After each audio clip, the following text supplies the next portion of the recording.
one of the 4 facilitators or part of the team called the Forum Connect, a small group of people, which I'll tell you about Forum Connect presently.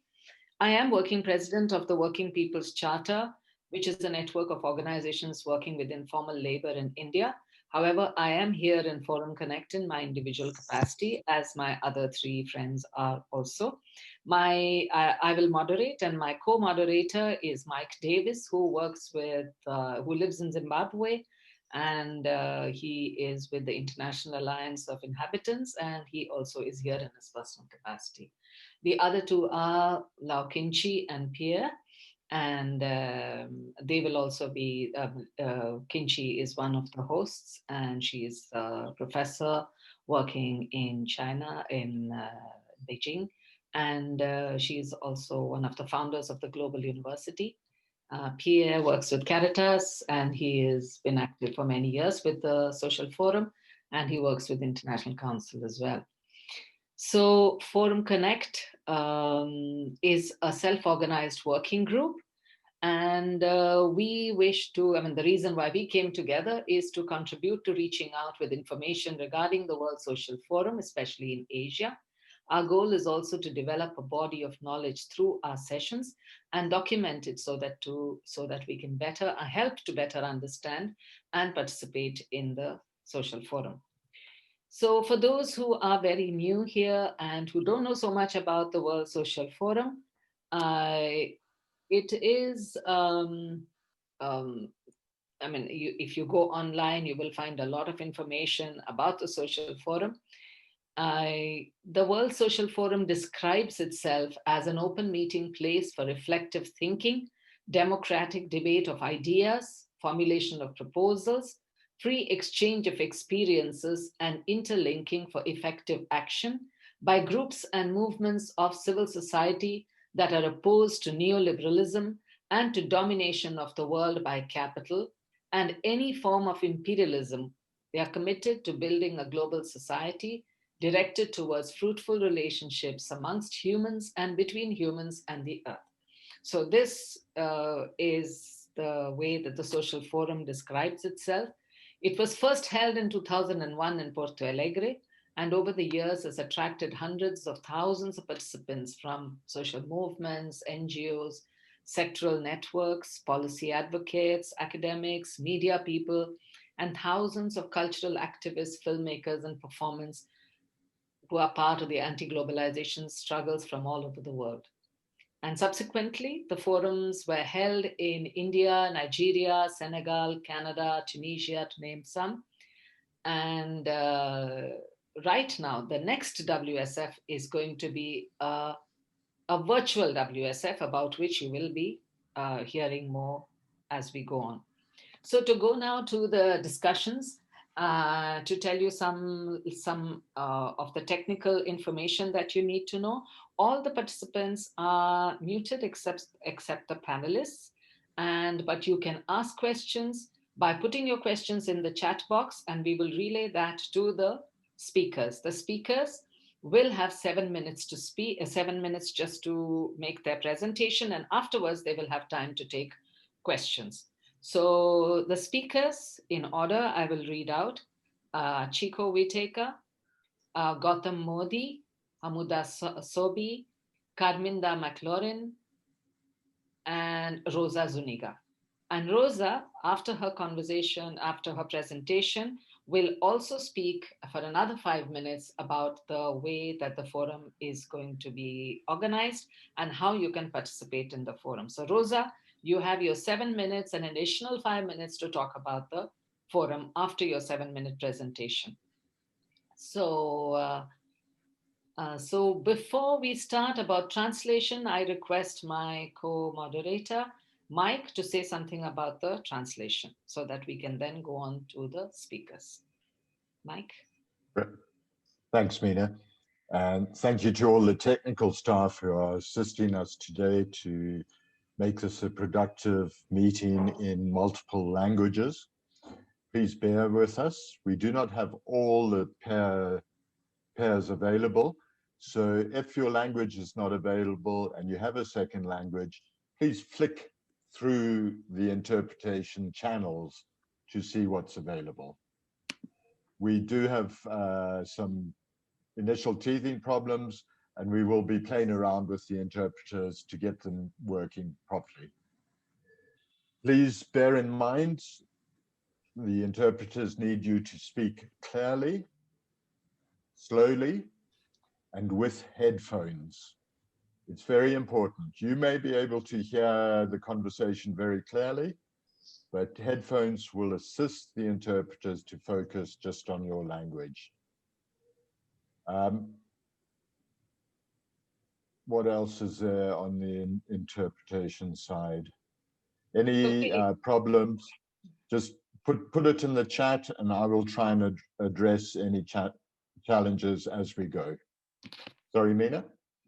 So let's go with the first speaker. Welcome to all our speakers. And we start with Chico Whitaker. Chico is an architect and a social activist. He was councillor in Sao Paulo for the Workers' Party. And he's executive committee secretary of the Brazilian Commission for Justice and Peace. La semaine prochaine, on pourra... I think there's some disturbance from the translation, one of the translators. Mike, could you see about that? Executive Secretary of the Brazilian Commission for Justice and Peace, and he is a co-founder of the World Social Forum. He is a member of the Coalition for Brazil Free of Nuclear Power Plants, and he is also a winner of the 2006 Alternative Nobel Prize. Chico, over to you. You have 7 minutes. Oui, très bien, merci. Merci et bonjour à tout le monde, tous les coins du monde là. En effet, je représente dans le Conseil international du Forum cette commission, qui est une commission liée à l'Église catholique brésilienne. C'est une commission brésilienne de justice et paix. Et je suis aussi maintenant très engagé dans plusieurs choses, mais dont celle qui prend le plus bon temps, c'est la question nucléaire. Et nous avons une situation au Brésil, vous le connaissez, nous avons un gouvernement complètement hors toute chose de sens commun, un président complètement non préparé, mais pas ça. Il est plutôt dirigé vers une solution du problème qui n'est pas la solution, c'est plutôt empire les choses, parce qu'il toujours, il a opté pour, disons, pour donner un exemple, armer la population pour résoudre le problème, pas dans le dialogue, mais plutôt dans le frottement physique. Et à cause de ça, disons, le nucléaire est une des questions sur lesquelles ils essayent d'avancer beaucoup, un peu trop. Et donc, je suis dans ça. Mais par rapport au Forum socio-mondial en général, j'ai eu la chance de participer à l'organisation du premier, en 2001. Et l'idée a été apportée par notre Brésilien de faire un forum qui soit, disons, le contraire de ce que c'est le forum de Davos. Davos est une réunion, une espèce de rencontre de tous les seigneurs du monde et qui sont là pour penser leur stratégie pour continuer à dominer le monde. Et l'idée qui est venue, qui a été proposée, c'est pourquoi pas faire une rencontre aussi planétaire de tous ceux qui essayent de dépasser cette domination, qui est à cette époque-là le néolibéralisme, mais c'est toujours les capitalismes sous différentes formes de domination et qui continue et qui, après l'entrée, le premier forum, a été un succès très grand. Nous n'attendions pas ce succès. Nous nous sommes préparés pour faire un forum de la même dimension de Davos, c'est-à-dire 2000, 2500 personnes.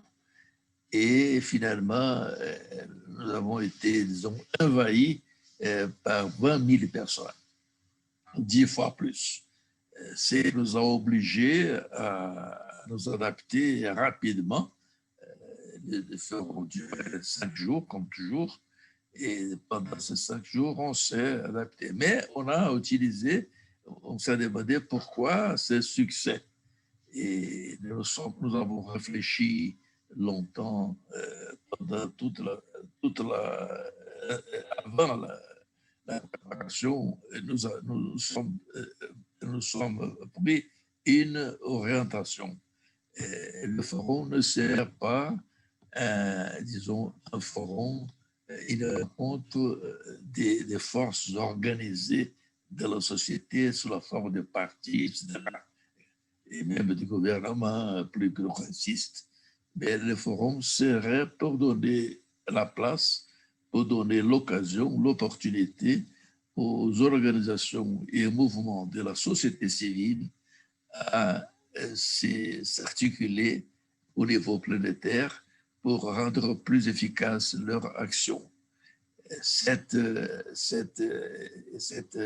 idée de base et le forum soit l'espace de la société civile a été celle qui a, disons, le plus marqué l'orientation du forum. Et ensuite, on a adopté d'autres orientations qui découlaient de ces choix-là. Parce que la société civile est vraiment très hétérogène, elle est très divisée, très fragmentée, mais elle est un peu de tout, elle est, disons, elle a des gens la société civile, disons, organisée, qui essaie d'avoir une action, d'être un acteur. C'est une nouveauté à cette époque-là.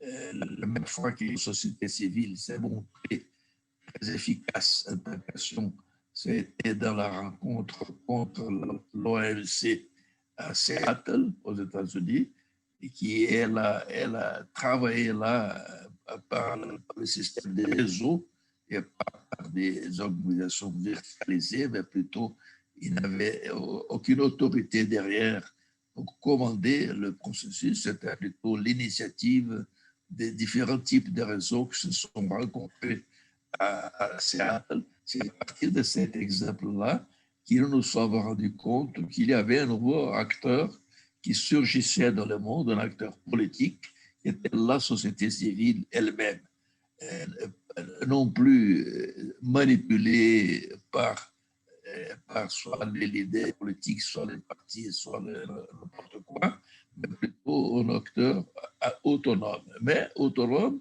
dans sa diversité, dans sa énorme diversité. Alors nous avons vu dans ça un avantage énorme par le fait qu'il y ait changement du monde, pour chercher à dépasser la domination capitaliste. Il ne s'agissait pas simplement de changer les pouvoirs.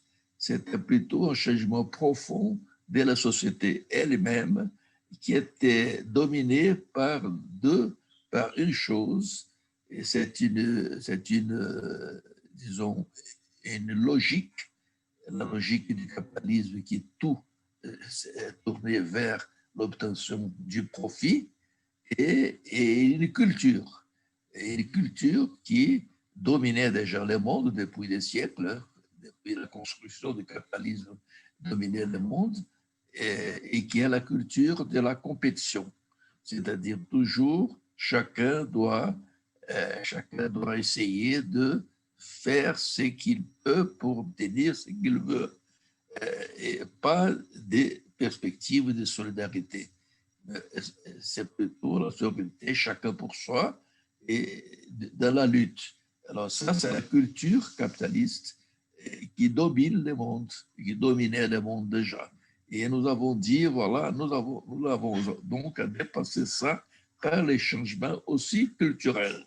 Alors la société civile était capable d'intervenir soit dans les aspects institutionnels des institutions, mais aussi dans l'aspect culturel, c'est-à-dire de changer la tête des gens et essayer de passer à une société qui soit basée sur le bien commun et la solidarité et sur les besoins à nous tous de nous unir pour arriver à changer le monde. Donc c'est dans cette perspective qu'a été finalement monté les premiers forums sociaux mondiaux et on attribue son succès à cette perspective-là. C'est-à-dire, nous n'allons pas ouvrir un espace pour que les partis viennent en compétition les uns avec les autres, ni n'importe quel type d'orientation politique, mais plutôt pour que la société civile se connaisse mutuellement, se découvre mutuellement, parce que nous avions vu aussi, elle était aussi hétérogène et aussi en compétition à l'intérieur d'elle-même, c'est-à-dire les mouvements, les différents types de mouvements, il y avait qui luttaient pour être hégémoniques dans leur terrain et il fallait dépasser ça. Donc, nous avons dit, le forum sera un espace de rencontres, de réflexions, de recherches d'articulations nouvelles et vers l'action, mais une action qui soit la plus large possible, la plus vaste, en prenant tous les types d'actions nécessaires pour changer la culture et la logique capitaliste. Donc, c'est dans cette perspective-là que nous avons travaillé. Mon expérience était de cette expérience-là. Et nous avons fait le deuxième forum, a été une année après. Le succès des premiers presque nous a obligés, les groupes de 12 institutions brésiliennes qui étaient en charge de ça, nous nous sommes vus obligés de faire un deuxième. Et le deuxième a eu un succès encore plus grand. Au lieu de 20 000 personnes, nous avons attiré 50 000 personnes. Et le troisième, encore plus, on doublait à chaque fois. Le troisième en 2003, on a eu 100 000 personnes. Et c'est à ce moment-là que nous nous sommes dit, il ne faut pas que cette expérience soit vécue seulement au Brésil, parce qu'évidemment, il venait déjà du monde entier, mais le pays où elle se faisait, c'est celui qui profitait le plus de cet événement. Et nous avons dit, il faut donner l'occasion à que d'autres pays, en dehors du Brésil, vivent aussi cette expérience éducative, finalement, et organisative et articulatrice. Et après beaucoup de discussions, les gens de l'Inde se sont proposés à faire un forum. Ça a été évidemment accepté par les Brésiliens et les autres participants des autres pays qui faisaient partie à cette époque-là du Conseil international. Et les premiers forums en dehors du Brésil a été fait en 2004 à Mumbai, en Inde, et qui a eu aussi un succès énorme, 120 000 personnes. Et les suivants, on est revenu au Brésil, parce que les gens qui ne voulaient pas qu'ils sortent du Brésil acceptaient d'aller en Inde dès qu'ils reviennent au Brésil après. Alors, elle est revenue en 2005, alors à ce moment, on a eu 150 000 personnes. C'est-à-dire, vraiment, c'était un processus et on se disait pourquoi ce succès? C'est parce que on ne voulait pas qu'il soit dirigé par personne, mais que ce soit un espace ouvert. C'est un espace où toutes les discussions sont possibles et les gens sont libres pour faire leur choix d'action. Quoi faire, avec qui, et de prendre des initiatives, de créer de nouveaux réseaux et de nouvelles actions. Parmi celles qui ont été, et il y a une spécifiquement qui a été pensée au premier forum, c'est contre l'accord multilatéral d'investissement en Amérique latine. Et ça a été créé un réseau latino-américain contre cet accord, et l'accord a été tombé et on n'a pas réussi à les mettre en avant à cause de cette action née à l'intérieur du forum par un certain nombre d'organisations qui autonomement se sont réunies, se sont articulées pour travailler ensemble contre cet accord, qui était finalement, cet accord était une répétition au niveau latino-américain de l'accord multilatéral d'investissement qui s'appelait AMI, qui a commencé en Europe et qui prétendait mettre le monde entier sous, l'intérêt des multinationales en général. Ben, je crois que j'ai parlé un peu trop déjà. Je m'arrête ici. On peut après continuer, mais simplement pour donner une idée de mon expérience personnelle dans ça. Thank you, Chico. Thank you very much. You were pretty much within the time limit. Thank you. Are there any announcements with regard to the translation that you might want to say, Mike, before we go on to the next speaker? Thank you, Mike. We go on to Gautam Mody. Hello, Gautam. Gautam is General Secretary of New Trade Union Initiative. It's one of the organizations which were involved in hosting the WSF 2004 in Mumbai. Gautam represented the NTUI in the India Organizing Committee, and he was active in the Social Forum's international process until 2010. Gautam. Thank you, Meena. I'm delighted to be here at this meeting to meet old campaigners and friends of the World Social Forum and make some new ones. Looking back now, decade and a half and more, what did the World Social Forum mean to us? And I do want to begin by saying it meant a whole lot. It meant a whole lot because it formed the first site where we began to meet and to build a resistance globally as the world had moved from being a bipolar world to a unipolar world. It brought, in a sense, an opportunity for us to actualize how we might address the question of global solidarity, but also solidarity between us. But I'll turn to that in a moment. If one actually wants to measure the success of the forum, perhaps the gravest attack that we suffered in the unipolar world, in a sense, was the American imperialist attack on Iraq in 2003. And really, if one thinks about the demonstrations that took place even before the Iraq war, the ones notably on the 15th of February 2003, well, possibly even till today are the single largest demonstrations ever in the history of our planet.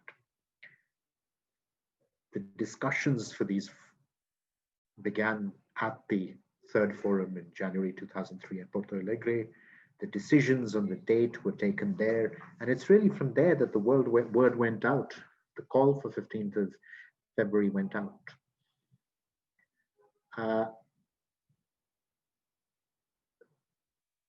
That marked, I think, a very important moment in a world that really was not brought together by the internet as it is today. Coming together in Porto Alegre against what we were going to be faced with really, in a way, defined us. It provided a meeting ground for debate, a meeting ground for discussion, and for those agreeable, a meeting ground for decision. But it was more than that. It was importantly a meeting ground, in a sense, learning from the 20th century that we needed to build a movement that may or may not be led by political parties. We may have different views on how political parties affect change, especially social change, but it recognized paramount the the power of people in terms of their representation in mass organizations and people's movements. And this was a critical step forward if one thinks about it. The 20th century, referred to some by, the 20th century in a sense was dominated, or even the world of progress was dominated by political parties. And the 21st, we really, as we moved away from that bipolar world, this was a very, very important experiment. So it wasn't just a question of meeting outside of political parties. The point was, it was about democratization of our own organizations, democratization of our movements, and democratization of our solidarity.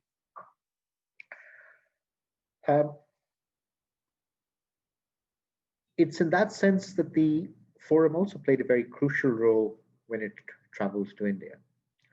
India has a long history of progressive movements dating back to our own self-determination and independence movement, which threw up the ultimate sort of rainbow coalition, as it were, of forces of progress, ranging from organic, of course, the organic Gandhian movement, a very organic socialist movement or social democratic movement in a global sense, and then, of course, a rich, diverse communist movement that represented every hue within the communist divide. Also through a society that throws up incredible challenges in terms of stratification within the working class, in terms of caste, community, religion, and of course, gender and patriarchy. The World Social Forum was a site which, post the unipolar world, which in the Indian context was, especially in the context of the Indian left, quite strongly dominated by the presence of the Soviet Union and what the Soviet Union represented, provided an opportunity, an extraordinary historical opportunity for us to come together, not just as organizations, but on issues as well. It opened our eyes to things that we had never talked about in the trade union, and correspondingly in the women's movement, it opened up questions of the working class that had perhaps not been talked about, and so on and so forth. I think what it brought into every section of the movement was very importantly a recognition of the most marginalized of our societies, be it religious minorities, be it historically discriminated castes, and of course, at the base of it, it was to build a unity and a solidarity to defeat imperialism, to defeat the emergent right in our own country. It's ironical, of course, that 15 years down the road, we're faced with a right wing that's sharper, harsher, and fiercer than it was when we hosted the forum in Mumbai in 2004.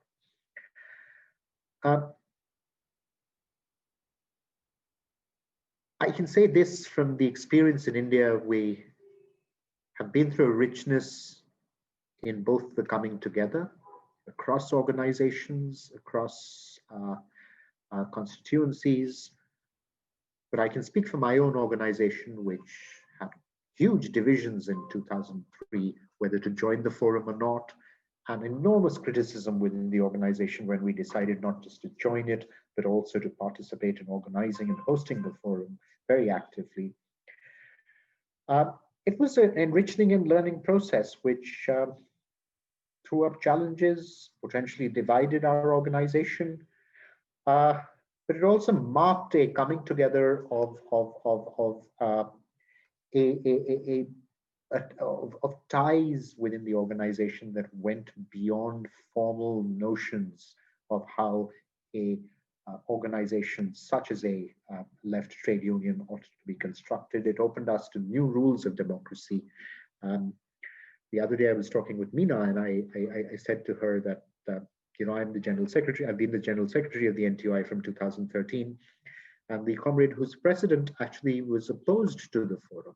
He sat outside the forum, And of course, there was a whole section of the organization that not just sat outside the forum, but it sat across the forum, building its own resistance, which they called Mumbai resistance, as many of you who were around at that time will recall. And looking back at that, I mean, I think that's part of the richness of the process. I remember we were very initially, when it was announced, we tried our best to get those comrades in. They were our own comrades. I mean, there's a very important electrical workers union within our organization that handled the electrification on both sides of the road. So, you know, I think what it threw up was our ability to learn to live with each other, and I think this is a very important journey in the politics from the 20th century to the 21st century. Going forward, I mean, I believe the World Social Forum was important in the context of the early 21st century, I think beginning with the resistance against treaties of global trade, the WTO in Seattle in 1995. On the one issue of global trade, the WSF sort of provided an opportunity of a more fuller discussion amongst organizations and movements on addressing on all of the questions that concern us. That said, I think the assaults that we faced in terms of the global crisis of 2008 and the rise of the right wing in most parts of our world, whether in Brazil or in India or in Turkey, or for that matter in the United States or the UK,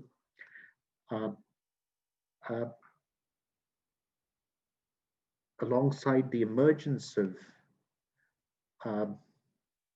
big tent progressive parties, social movement parties like the Podemos and the Syriza, learning from the very rich emergent democratic socialist experience from Latin America. I think the World Social Forum needs to go beyond what was our learning of as mass organizations, of mass movements, sans political parties. And I think this requires a lot more debate of how we're going to integrate. And I dare say it also requires a lot more integration between North and South.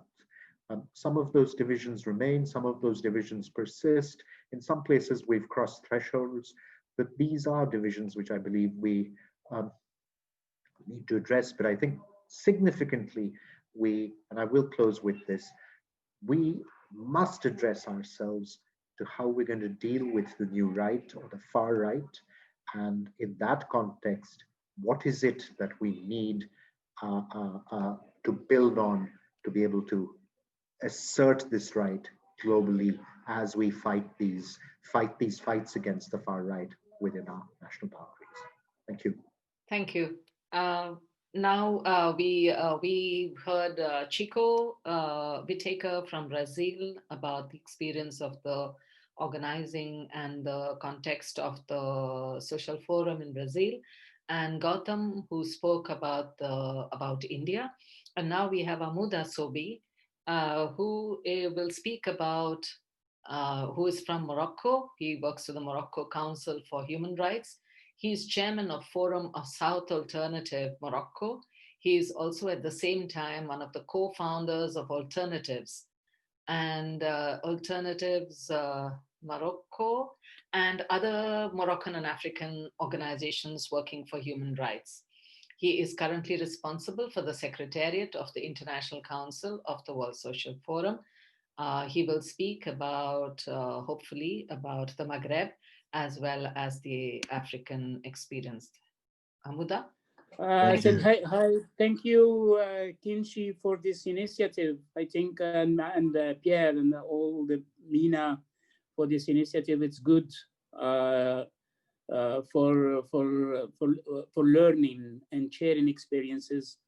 We begin from Morocco for the forum from the beginning, right? From the discussion held in France and Switzerland and in Brazil. we follow up a lot of things on that issues. We create the first forum, Moroccan Social Forum in 2002, and we began from the beginning. The things really important on that, it's that Chico remember it well. It's on 2001. It was in Senegal. It was the first real international council meeting, and it was very marvelous because it was a lot of debate how to do the chart and the discussion on the chart and a lot of things. And after that, we should go to Porto Alegre to decide about the chart of the charter of the WSF.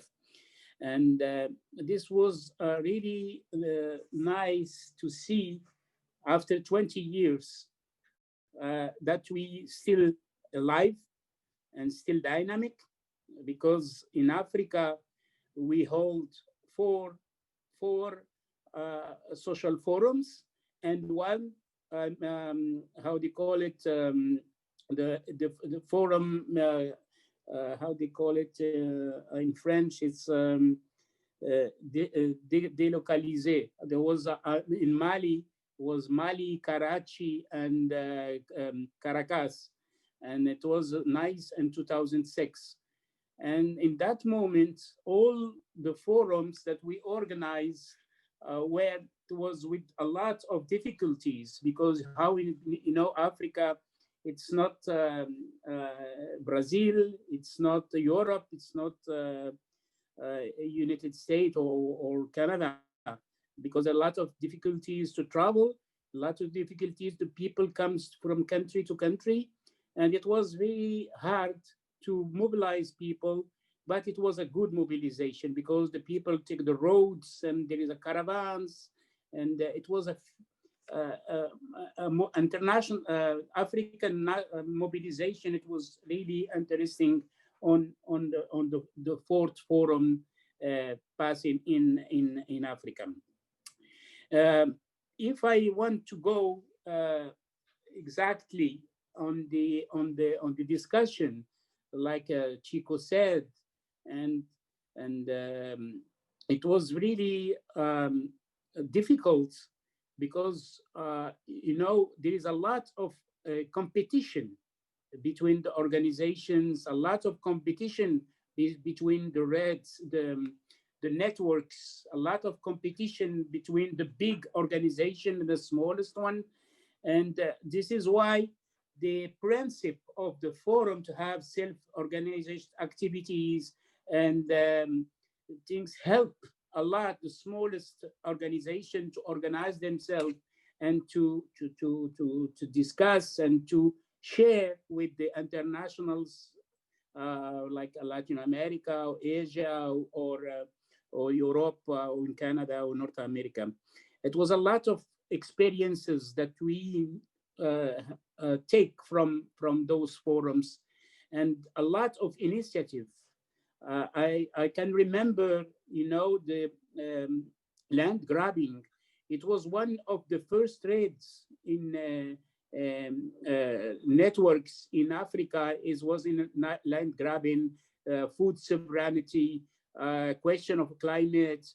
And it was networks that 20 years that people are still working and still having this opportunity to work together.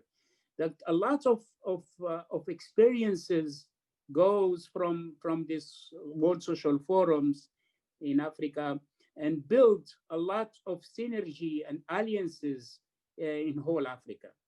After, like I said, after 2011, when the forum was in Dakar, it came with a lot of uprising in Africa, specifically in North Africa, in Morocco, Algeria, Tunisia, Libya, Egypt.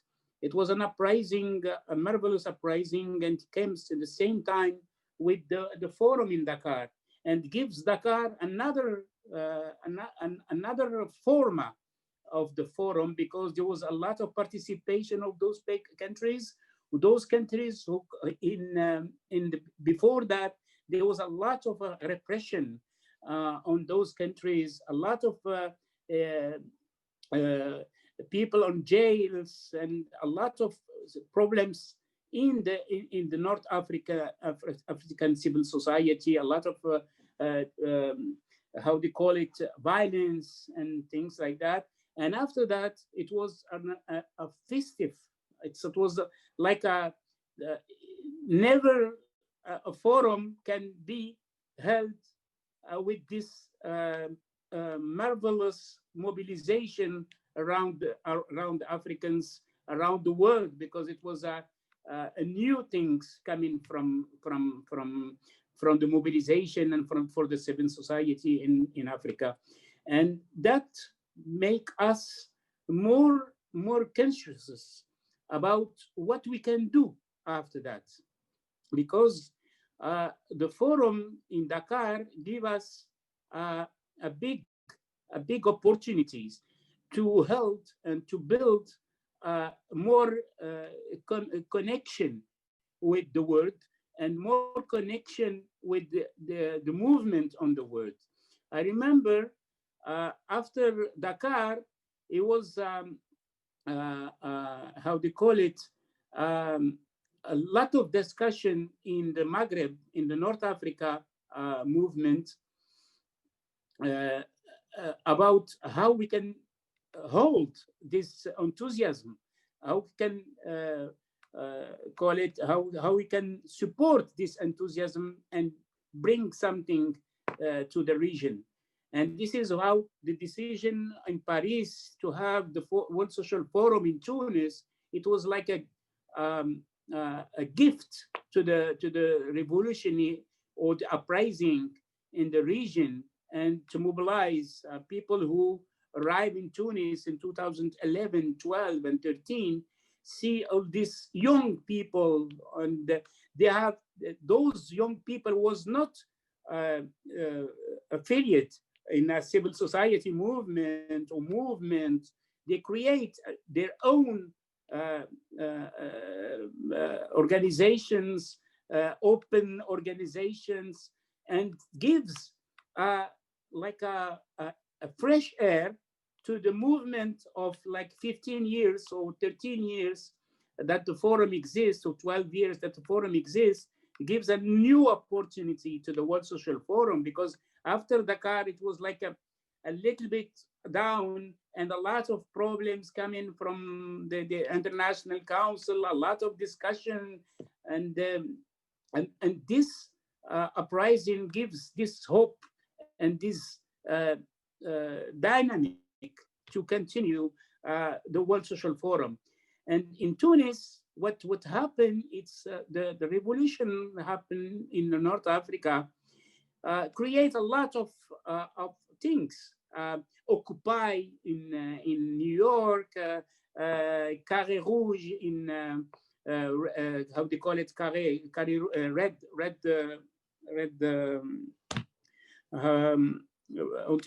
Carré Rouge, they call it, the name was Carré Rouge in Quebec, the M15 in Spain, a lot of movement created in the same time, and gives the forum in Tunis a big movement that 50 or 60% of the participation was young.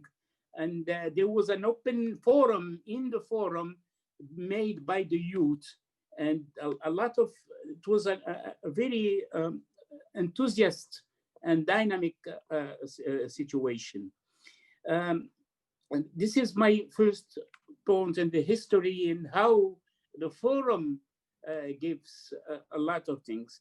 In our experiences in Africa, like I said, we create a lot of dynamics. Like 10 dynamics was made, is the union dynamic, women's dynamic, peace and war dynamic, climate dynamic, youth dynamic, economic and civil rights. A lot of dynamics still until now working without the forum. This is why the people said there is no action in the forum. But it's not true, because each dynamic took his action and continue the work all over Africa, meets North and South Africa, because like you know, in Africa there is like he said, our friend from India, we in Africa, we suffer from two languages, French or English. And the people in French Africa, they work on together. And the English Africa work together.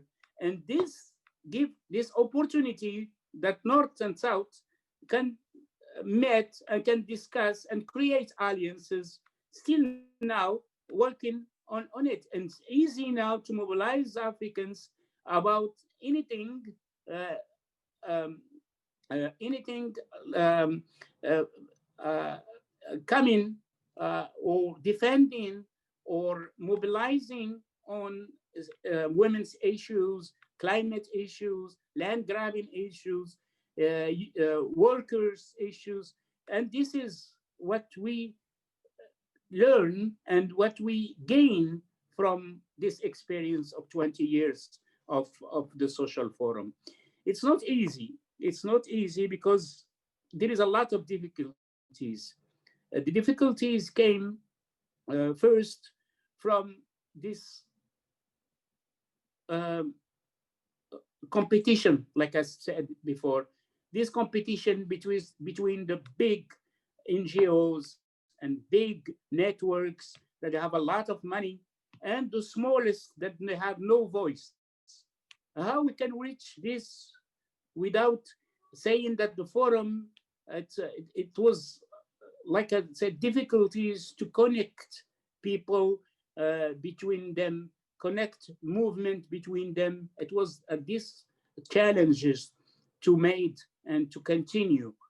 And not forgetting or not that this pandemic, what happened now, it's not easy to us to continue this work because of the situation, economic situation, this competition, and this cannot give us a clear view for the future because it's difficult to build and from the past. And it's really important to build from the past. We cannot go further if we don't know what happened to us.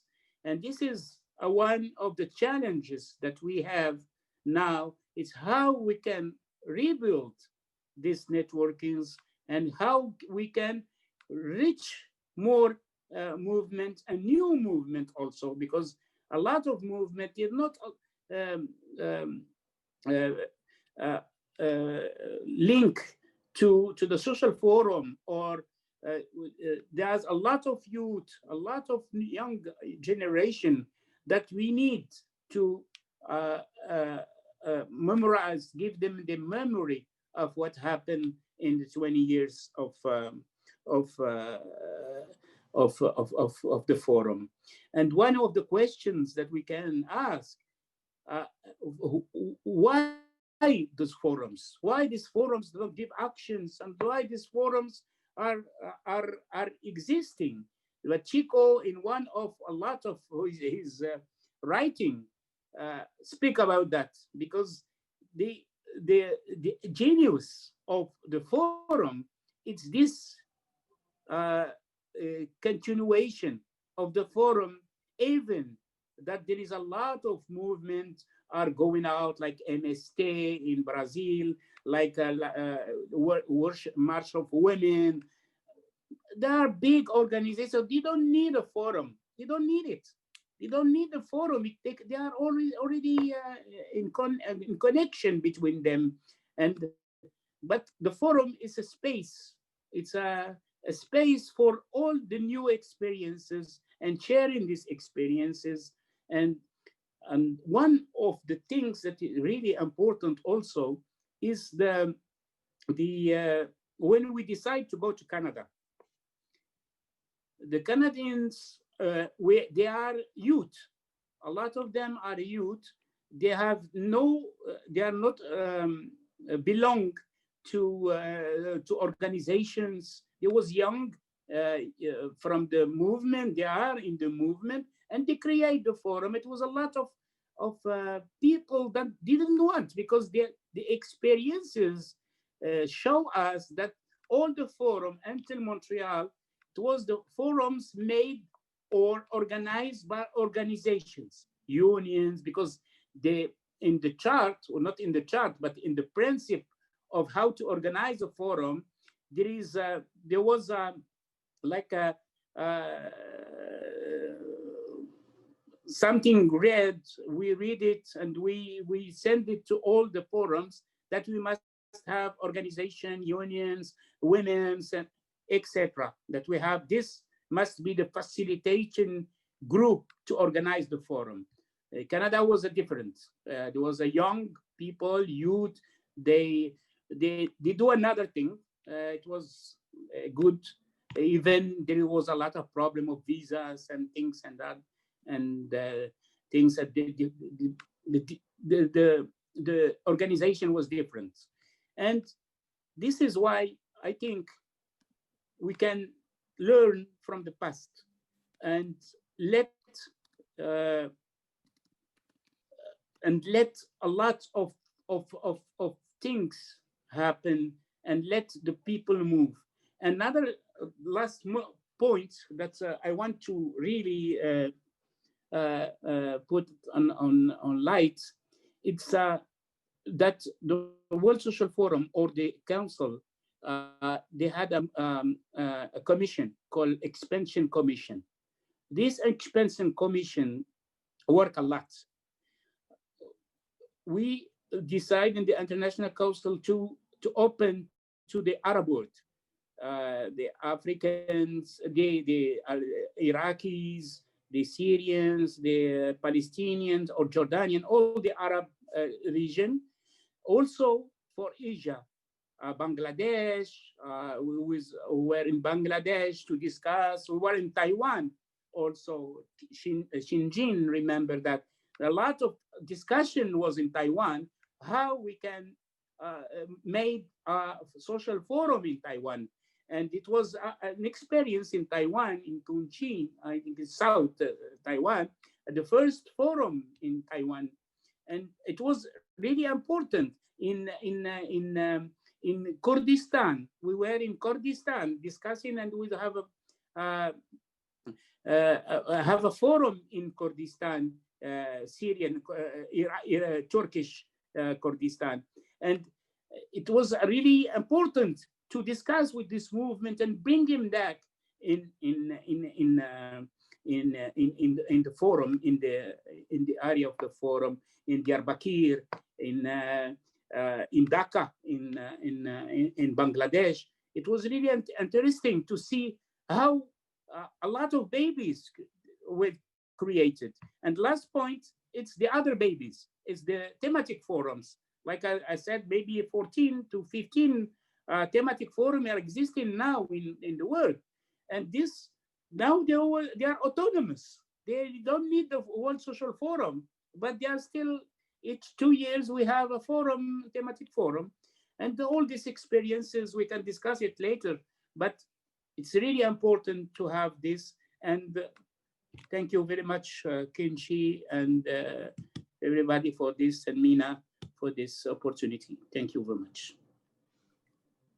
Thank you very much, Hamouda. That was very instructive, a lot of information, a lot of things we didn't know.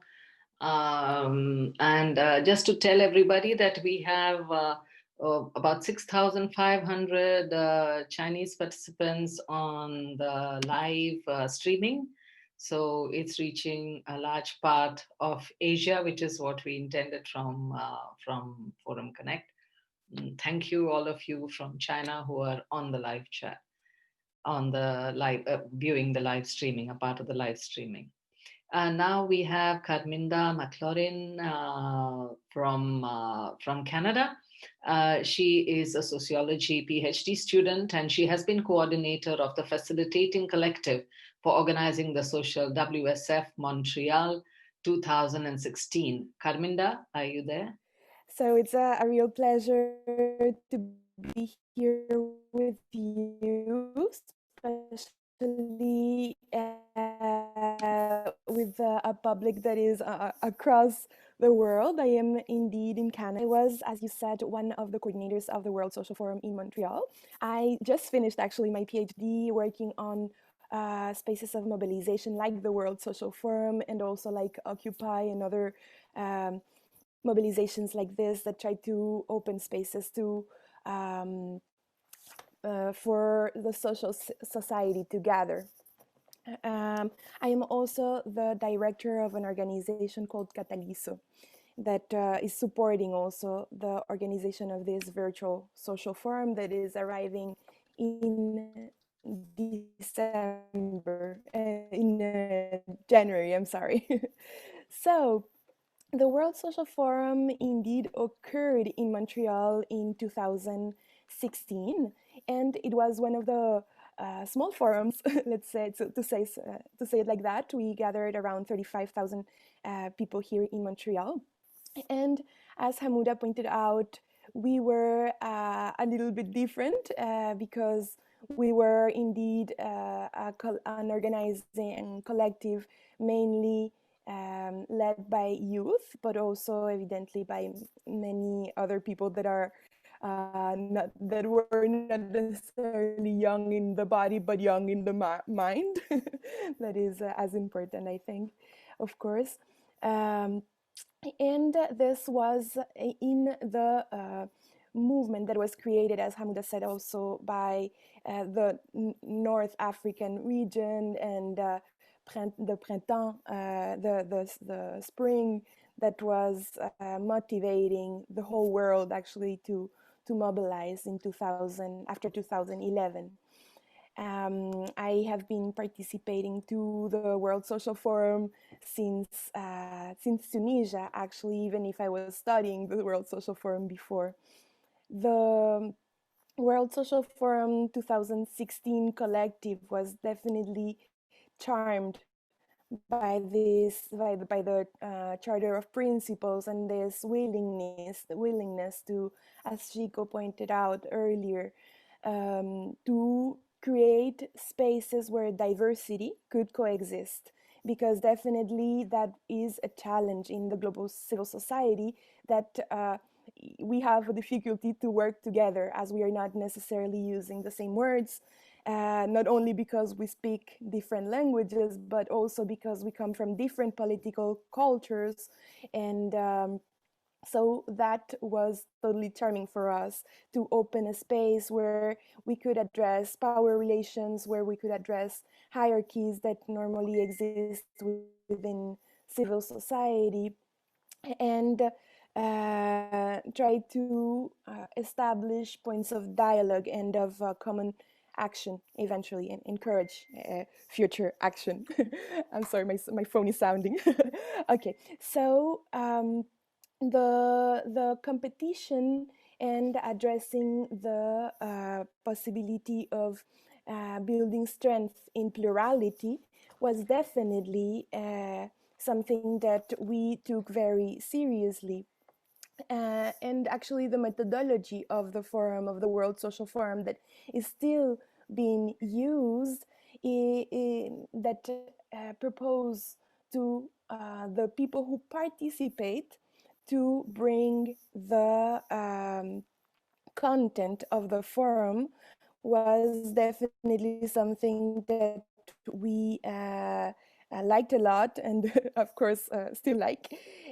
So the possibility for people to propose activities, as you are now able to propose activities within the frame of the World Social Forum that is arriving now in January.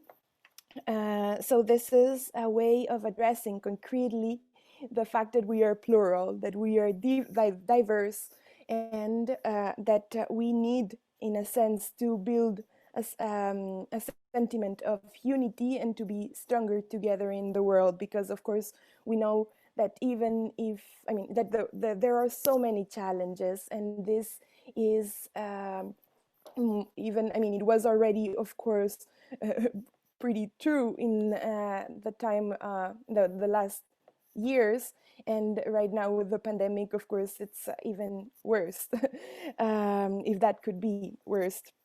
So the role of facilitation of organization of this World Social Forum for us, and I believe it's still important, is that the people who organize the World Social Forum are trying to make it as comfortable as possible for people who will put you who is in the different territories, and that are bringing concrete solutions. So that was definitely important for us. Why World Social Forum in Canada? This was actually, of course, pretty forums happened before in the global south. So the position we brought, or we put it forward when we organized the World Social Forum is in Montreal, was that of course the world is round, and there is north in the south and south in the north. Because here in Canada, let's say, we have First Nations, people that were here in this territory before the colonies arrived. And these people were, of course, full of knowledge. And actually, I am now speaking in an unceded territory here in Montreal. What is a territory, First Nation territory, and even if we don't acknowledge it very often. And so there are many inequalities, of course, here that are very different, of course, of the rest of the world. But we are also in the center of the capitalism, actually, and lots of problems come from here. So we thought we might as well address them also here. And here, Canada, let's say, is also problematic in an extractivist way, as most of the mining companies that are doing terrible things in the world, catastrophic things in the world, come from Canada, are installed here in Canada. And so we definitely thought that it was important to address these things and to say we are aware, and we need the South also to learn from your experiences and grow together in a world that is not going well, and we definitely need a global response. So in our case, the challenge of the visas was actually a real challenge, of course, and not a challenge just of the World Social Forum, but a challenge of the world. Migration is definitely a big problem in the world, and there are so many people now that are suffering from economic issues, environmental issues, and that are moving, that are forced to move, and that are not having good conditions and respectful and dignity through that process. And so this doing a World Social Forum in Canada was also a way to say, of course, we're far from a perfect world, and we need to address it. We need to talk about this difficulty, and so that was our willingness, also our aim. It was a wonderful experience to organize a World Social Forum and to learn to collectively organize. And this was a big challenge, of course, as it was in okay, sorry, I'm speaking a little bit fast. I'm going to try to go a little bit slower for the interpreters. Thank you to the interpreters. So it was a very interesting moment of collective learning. There were around 150 organizations involved in the organization of the World Social Forum in Montreal, in the process of organization. Even if it looked like we were only young people in the collective, actually we were in collaboration with around 150 organizations through the whole process of organization. And there were around 1,000 organizations that took part in the World Social Forum. But of course, there are so many challenges when we organize World Social Forum. And I believe one of them, as many of the speakers pointed out already, is to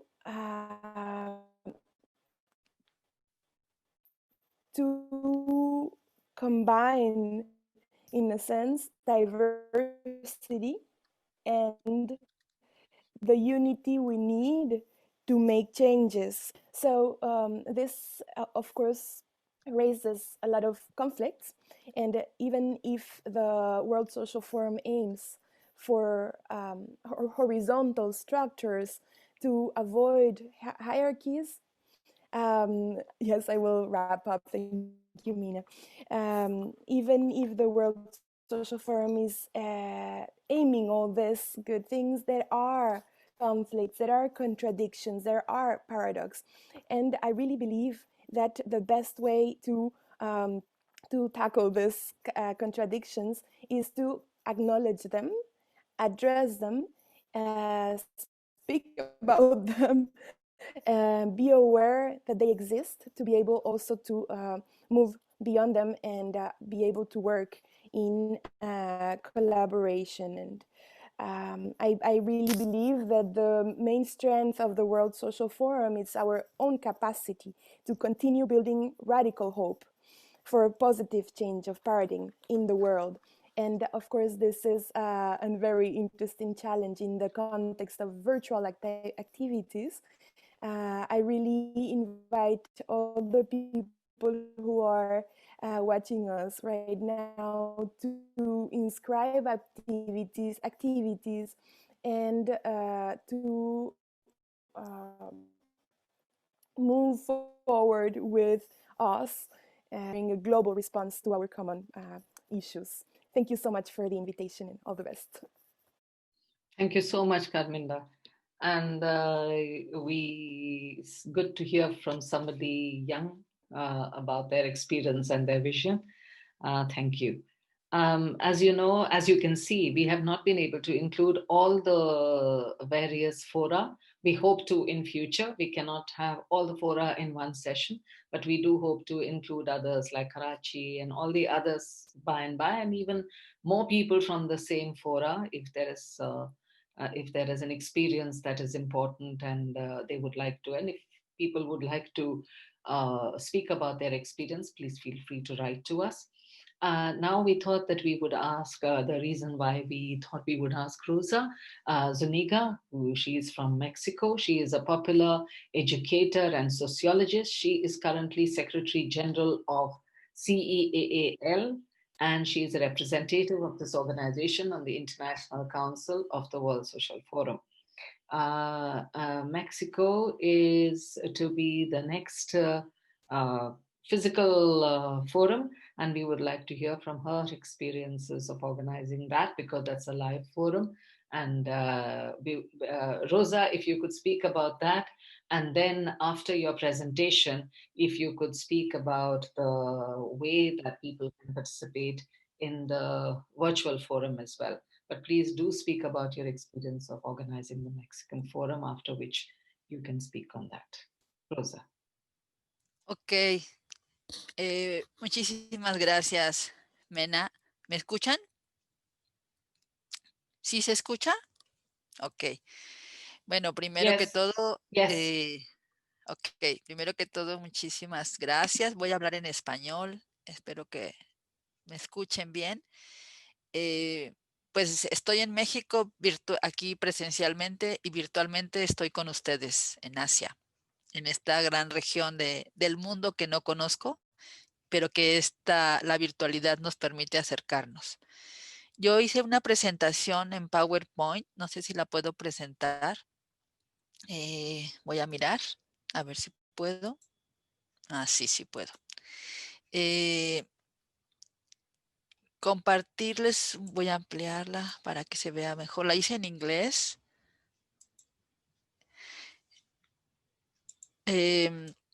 Compartirles que como parte de la organización en este tiempo, bueno, en el 2018, un poco pongo el antecedente, en Salvador de Bahía se habló del foro, ¿no? Del futuro del foro. Siempre está este diálogo presente y había la necesidad, por un lado, de decir cómo fortalecemos la movilización global. Eso ha sido, como ya lo ha dicho Hamouda y como lo señala Carminda, no ha sido un proceso fácil porque implica dedicar tiempo, esfuerzo colectivo, pensamiento y voluntad también para hacerlo. En ese tiempo se planteó que el Foro Social Mundial siguiente podía hacerse en 3 sedes. En Davos, para estar así en el marco de estos 20 años del Foro Social Mundial, en Brasil o en México. Fue así como un grupo de organizaciones mexicanas nos planteamos autoconvocarnos y hemos tenido muchas reuniones con nuestros conflictos, por supuesto, que eso no puede faltar, no lo podemos negar, pero con el devenir de la pandemia esto se complicó para todos porque la posibilidad de reunirnos era difícil. Y poco a poco, junto con el Consejo Internacional, nos empezamos a autoconvocar y a reunirnos aprovechando estas herramientas virtuales y sobre todo con la disposición de voluntarios intérpretes para hacer este diálogo productivo, que decidimos, voy a pasar a la siguiente diapositiva, por un lado, puse el símbolo del caracol porque es un símbolo en México, en la cultura náhuatl, es el símbolo de la palabra, es el símbolo del diálogo. Y creo que eso es lo que estamos tratando de hacer, por un lado desde México, pero también yo lo conecto con este diálogo global que empezamos primero haciendo un llamado a diversas organizaciones, redes, sindicatos, plataformas, para hacer un balance crítico del foro y preguntarnos si el foro es posible, si es vigente y qué podemos hacer. Entonces también tuvimos varias reuniones con los foros sociales mundiales, temáticos y regionales, y a partir de ahí se está construyendo una agenda de diálogo sistemático. Creo que eso es algo bien importante, pero que no es un diálogo solo, sino que es un diálogo a partir de la acción desde los territorios. Y eso le da vida y dinamicidad al foro. Por otro lado, hemos preparado reuniones internacionales con los mismos integrantes del CI, pero a la vez hemos hecho reuniones del Consejo Internacional ampliadas. Es decir, el Consejo Internacional y el foro se va a nutrir en la medida de que participen diferentes espacios. El 4 de noviembre de este año decidimos, más bien nos autoconvocamos y llegaron muchísimas organizaciones, y aproximadamente unas 44 de varias partes del mundo, y lanzamos la preparación, más bien la conformación del grupo facilitador para preparar el Foro Social Mundial virtual. Y han sido semanas de muchísimo trabajo colectivo y seguimos en movimiento para pensar, para movilizar al mundo, para movilizar a las organizaciones y para ponernos en clave de Foro Social Mundial. Estamos ahora con varias comisiones de trabajo, estamos pensando, haciendo los preparativos políticos para estos grandes paneles y foros, y también para hacer la movilización global. Necesitamos movilizar y articular muchísimos nuestros esfuerzos, nuestras luchas, así como los procesos que hacen las organizaciones. Aquí me quiero detener un poco en este es como una síntesis de lo que hemos construido en estas semanas de trabajo intenso para preparar este mapa general del Foro Social Mundial. Al principio pensábamos que fuera solo una semana, pero ya lo extendimos. Va a ser de sábado a domingo, del 23 de enero al 31. ¿Cómo lo estamos pensando? Por un lado, iniciar con una gran marcha global. Esperamos que se pueda lograr de 24 horas, que sea un acto político, cultural, social, económico, por la justicia, la democracia y el buen vivir. A la vez, la decisión que tomamos ayer, aunque todavía tenemos que afinar algunos, ¿sí? Ok, entonces estaba con la marcha. Vamos a hacer esta gran marcha como acto político cultural por la justicia económica, la justicia social, la democracia y el buen vivir. Lo que les decía es que ayer en la reunión del grupo facilitador, que nos estamos reuniendo todos los miércoles, planteamos la necesidad de tener un gran panel de apertura que sea un proceso, una especie de diálogo para problematizar, analizar lo que está pasando hoy en el mundo y que nos planteen las personas que invitemos preguntas que nos revolucionen la cabeza, las ideas, las estrategias y poderlas debatir a lo largo de la semana. El primer día, bueno, en términos más generales, tendríamos este horario de 14 a 16 horas GMT, estas 2 horas intensas solamente para estar en estos paneles. La concentración mundial estaría ahí, no se va a hacer ninguna otra actividad en este horario. Y se pueden hacer antes de ese horario actividades autogestionadas, convergencias, eventos culturales y después también. O sea, estos espacios en blanco se van a llenar con las actividades que ustedes preparen. Y luego el sábado vamos a tener el espacio temático. Tenemos estos 1, 2, 3, 4, 5, 6, 7 espacios temáticos. El primero va a estar dedicado a la paz y a la guerra. Ahí se va a preparar un gran panel mundial y lo está preparando un grupo de facilitadores. Si ustedes quieren ser parte de este grupo de facilitación, pueden escribirnos al correo que está más al final. Lo voy a presentar para que los anotemos y los podemos vincular con ese grupo. El lunes hablaríamos de la justicia económica, sería un gran panel de justicia económica. El martes, el gran panel de educación, comunicación y cultura. El miércoles, feminismos, sociedad y diversidad. El mismo miércoles, pero en el siguiente horario, el espacio temático pueblos originarios y ancestrales tendrá también su gran panel. Después el jueves, justicia social y democracia, también se estará preparando este gran panel. Y finalmente el viernes hicimos coincidir el espacio temático de clima, ecología y medio ambiente al viernes. Como ustedes saben, Greta Thunberg está convocando todos los viernes del futuro, y lo dejamos al viernes. Para el sábado, está abierta la convocatoria para preparar asambleas autoorganizadas desde los movimientos para una agenda de acción global. Entonces ¿y cómo nos vamos articulando? Esto será todo el día. Esto no excluye que puedan haber otras actividades, pero este va a ser el foco principal. Después el domingo tendríamos el Ágora de los Futuros, que será un espacio para que las diferentes organizaciones, movimientos, redes que estuvieron trabajando toda la semana presenten sus iniciativas, sus campañas, sus estrategias de acción a lo largo del año de cara al Foro Social Mundial Presencial en México. Y que queremos tener un cierre festivo con una canciones, baile, bueno, donde se pueda.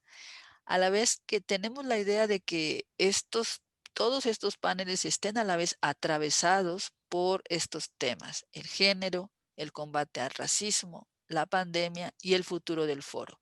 No son paneles que se van a hacer, sino que estos espacios temáticos van a ser retomados en cada uno de los espacios temáticos generales que vamos a tener durante la semana. Déjenme ver, me pasé. Bueno, lo que queremos con esto pues es movilizar al mundo para construir este otro mundo posible, necesario y urgente hoy más que nunca. Tenemos este correo que estoy poniendo aquí, forum virtual @wsf2021.net para para escribir y decir queremos ser parte de tal comisión, de tal espacio temático.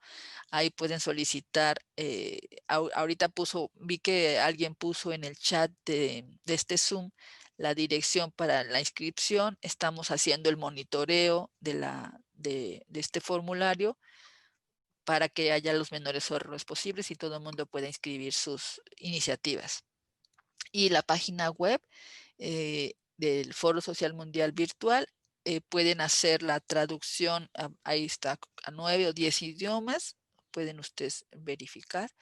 Y hay una serie de boletines, bueno, aquí lo dejé en español, boletines para informarse de lo que va aconteciendo en este proceso. Y esperamos que el 23 de diciembre podamos lanzar formalmente ya el formulario de inscripción para que ustedes preparen o presenten sus convergencias, asambleas, actos políticos, culturales, a ser realizados, ¿no? Bueno, esta es lo que yo les compartiría. No sé, igual puede quedar más tiempo para las preguntas y estoy aquí al pendiente. No sé si quieren que comparta algo más, voy a dejar de compartir pantalla. Listo, Mena. Entonces, bueno, estamos en un proceso de movilización global y están cordialmente invitados a ser parte de este nuevo foro social mundial. Thank you so much, Rosa. I'm sure there are questions, but I haven't heard from people, but I wanted to ask you one thing on behalf of all of us. Could you send us this presentation so that we can share it with all the people who are participating in this, and to the others also, your presentation, especially the table? Is that possible? You can tell us a little bit more about how you can help us with also the other information that you said. Could you send us a presentation which we can share? We can translate that in Chinese and other languages and share with others. Yeah. Okay.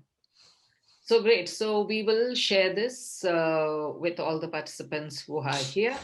Now I'd like to ask if there are any, I don't see any hands. I don't know whether anybody would like to ask any questions.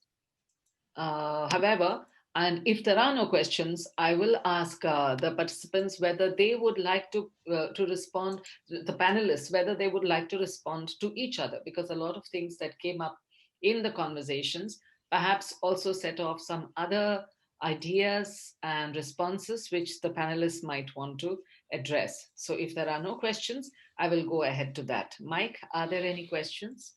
There is one question from the Chinese chat. Why are we against neoliberalism? Do we want to get into that? I don't know. It's up to the panelists, really. So anyone from the panelists who would like to take that question before and respond to other questions that have come here? Anyone? Sí, por supuesto, eso es fundamental. La lucha contra el neoliberalismo, el fascismo, el patriarcado, la injusticia económica, todo esto que ha provocado este sistema es una lucha, una bandera del Foro Social Mundial, y creo que está ahora más presente que nunca, sobre todo porque vemos que la pandemia ha visibilizado, no solamente hay una crisis de salud, hay una crisis social, humanitaria, política, que se ha desnudado con esto. Millones de personas sin casa, sin comida, sin trabajo. Contra eso tenemos que luchar. Creo que es una bandera que tenemos que sostener todas y todos. Can I, maybe I will add that we are against neoliberalism, because there was a lot of problems made by this neoliberalism from decades. And the first World Social Forum, or meeting before the World Social Forum, was against Davos, because all the big companies and states like America, United States, or Russia, or all the people who are in this Davos discussion against all the sense of life. Like Rosa said, now is the pandemic, but all the international institution, FMI or the World Bank, are cutting on the services, are cutting on education, are cutting on the health. And all 20 years that we are fighting against neoliberalism give us this opportunity to continue, because a lot of problem is made by these big multinationals, and the debt. All the countries from the south are they have a lot of debt. How they can pay?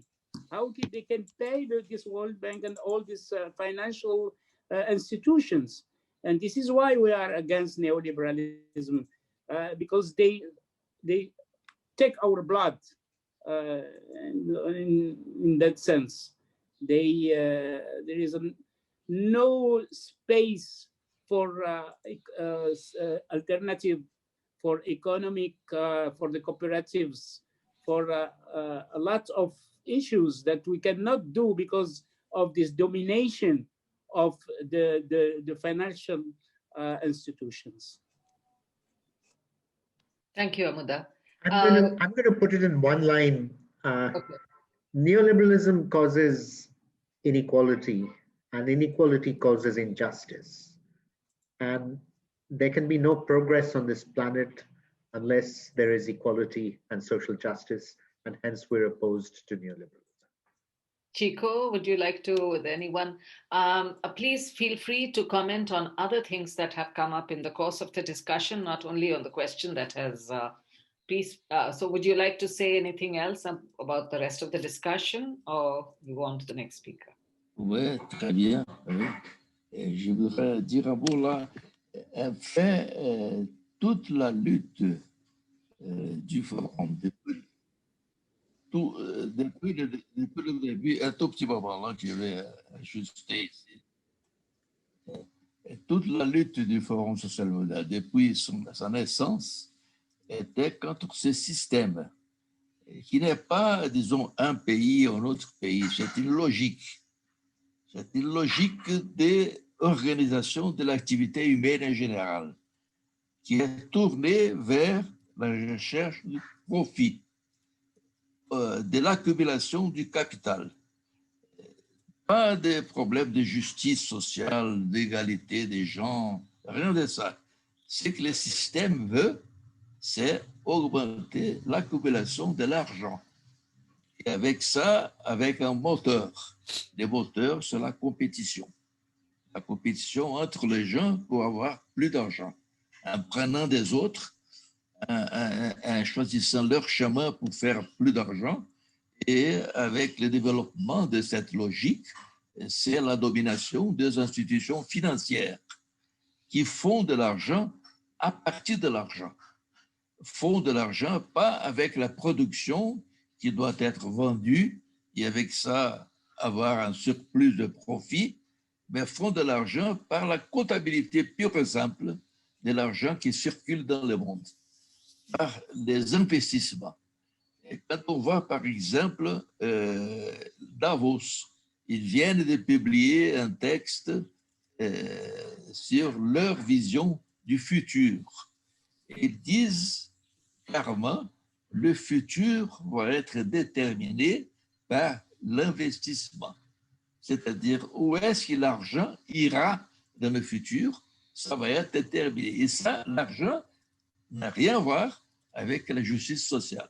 Ce n'est pas tout le monde avoir l'accès à tous les biens dont ils ont besoin pour vivre, pour se développer intégralement en tant que personne, en tant que gens.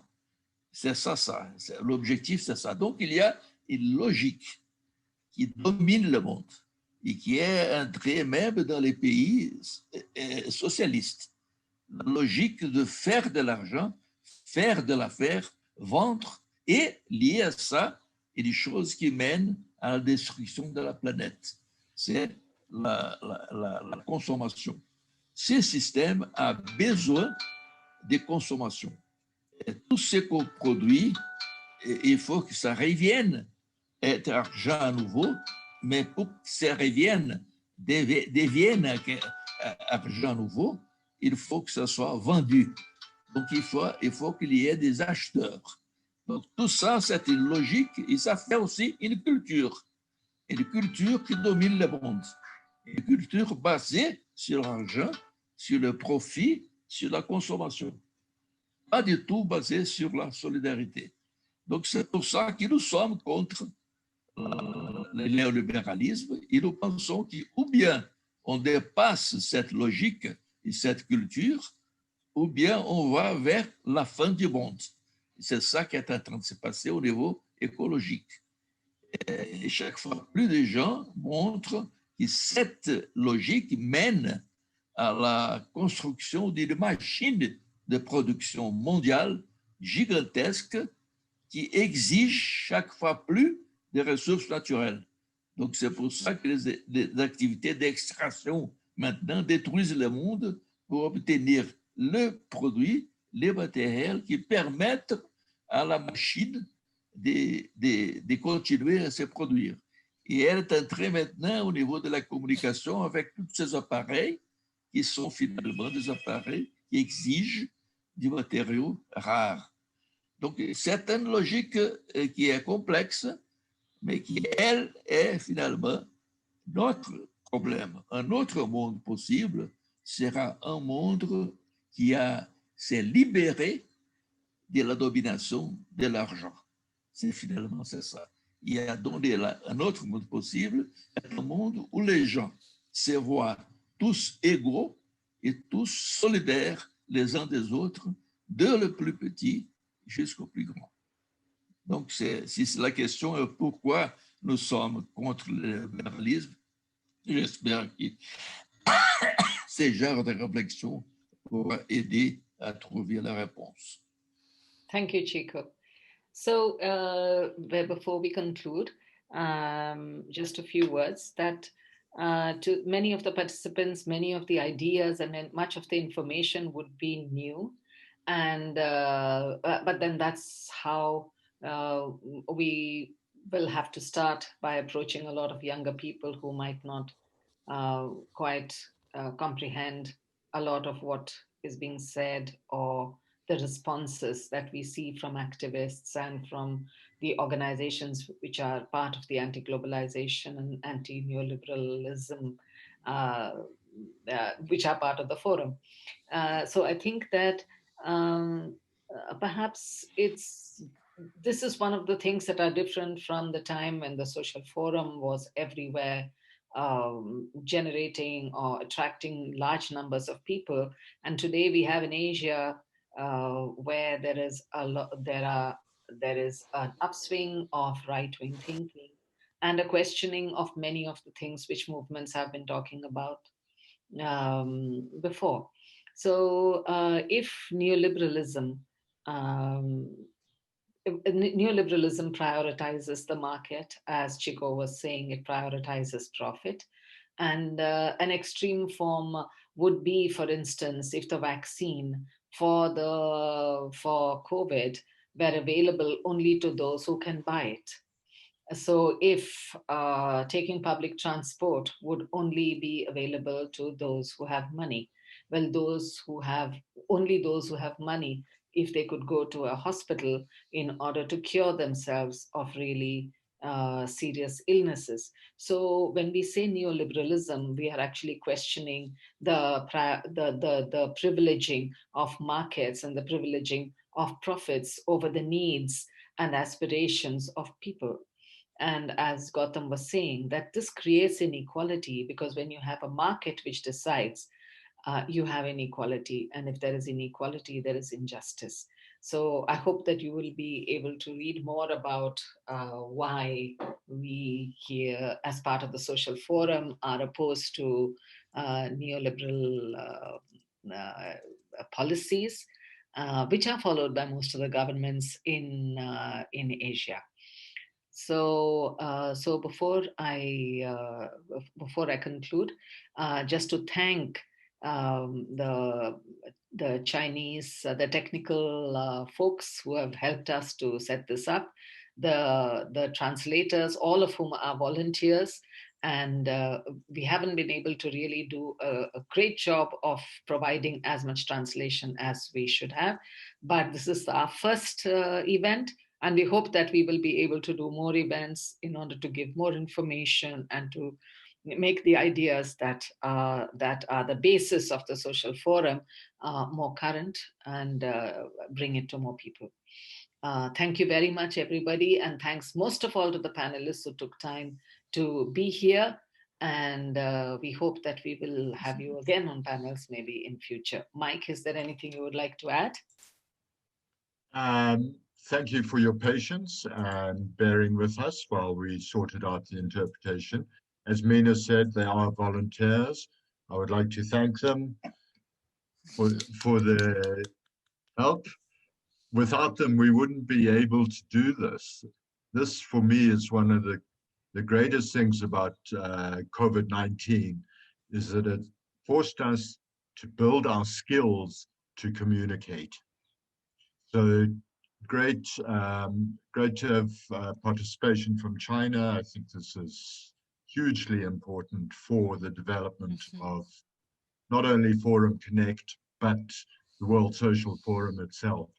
And may this meeting plant the seeds for a far greater mobilization around the World Social Forum. This is very important for us. And personally, I want to see us at Davos disrupting and challenging the neoliberal on their own turf. One of these days, this will happen, hopefully, as the movement develops. Thank you again for all your patience. All the best. Thank you. Bye-bye. Thank you. Should we take a group photo? Can everyone turn their video on? Everyone turn your cameras on, please. That's forgot to tell you. Could we take a... We're good. Kiko, could we see you, please? All the texts, the interpreters, let's see our faces. It's the one thing I miss from meeting physically. We don't get to see each other. And thank you to all the participants who have borne with the difficulty of only listening and not being able to speak, but that's the way Zoom goes most of the time. So. And please don't forget to go and register in the website that Rosa indicated and keep connected with the forum process. That's the best thing you can do in the next days up to January. So don't forget about it. And our Forum Connect questionnaire will help us to gather your opinions and suggestions for future webinars and meetings that will help synthesize the knowledge base for the World Social Forum. Please fill in the webinar, the questionnaire, which is on the page on which you registered for this. Thank you very much. Bye-bye. Bye-bye.